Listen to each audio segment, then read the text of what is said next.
This study comes against the backdrop of a decade of our experimental research into how subjects behave when presented with social dilemmas. These dilemmas are encapsulated in various games where subjects behave monetarily from acting in self-interested rather than other-regarding ways.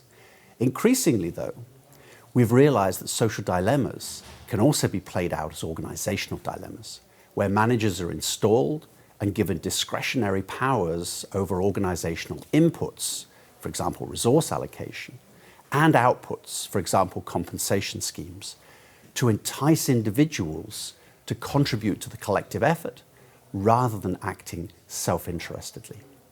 This particular study thus aims to identify how different degrees of managerial discretion affect the willingness of workers to cooperate, thereby offering solutions to social dilemmas in hierarchical organizations.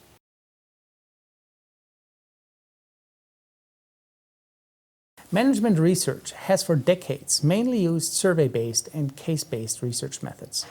These are important to identify, for instance, relevant variables and criteria for decision-making in firms.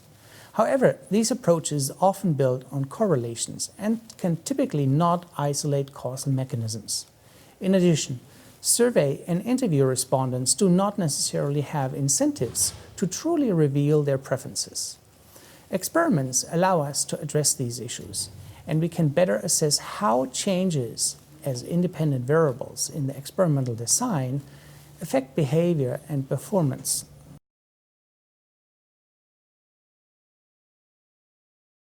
In social dilemmas, the group benefits from everyone doing the right thing, for example, acting honestly or fairly, yet every single member has a monetarized self-interest to do the opposite. In this current stream of research, the canonical game to analyze people's propensities to cooperate to joint work effort vis-a-vis free ride at the expense of others is called the public goods game. Our study is quite different because we modify this game to include the role of a manager. The experimental literature typically shows managers to be a positive force in getting workers to cooperate, but several studies highlight the so-called dark side of leadership, where managers exploit their position to advance their own interests at the benefit of their workers. We deliberately design our game, which we label the hierarchical public goods game, to examine discretionary powers of managers and how workers respond when managers act in certain ways, sometimes allowed to cooperate and other times forced to free ride, sometimes allowed to reward themselves unlimitedly from the proceeds of group effort, and others where managerial rewards are fixed.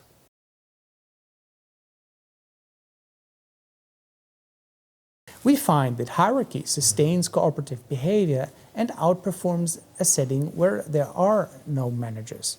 However, we also identified a treatment in which the workers did not significantly contribute more than a manager-less baseline condition. This result questions the role managers can play and whether hierarchy is superior in certain settings. We also found that managers were strategic in some treatment, as they managed to lure workers into contributing more only to disproportionately reward themselves from the team production. In other words, managers seem to be inclined to exploit their subordinates when given the opportunity. Overall, the results show that people who design organizations need to carefully consider how to set up discretion within the hierarchy to prevent managerial opportunism.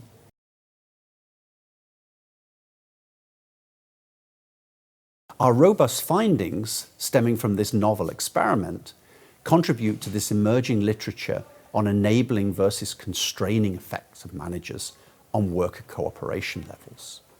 Indeed, our findings regarding the propensity of managers to dupe their workers into cooperating and then systematically exploiting them were immediately seized upon by The Economist newspaper, which produced a feature article on our study.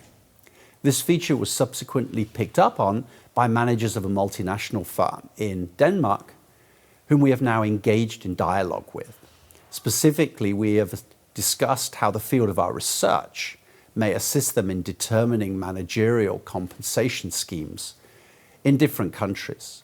And they are in turn forthcoming with corporate data which can be used in our future research to better understand alternative ways of designing the role of the manager within the organization.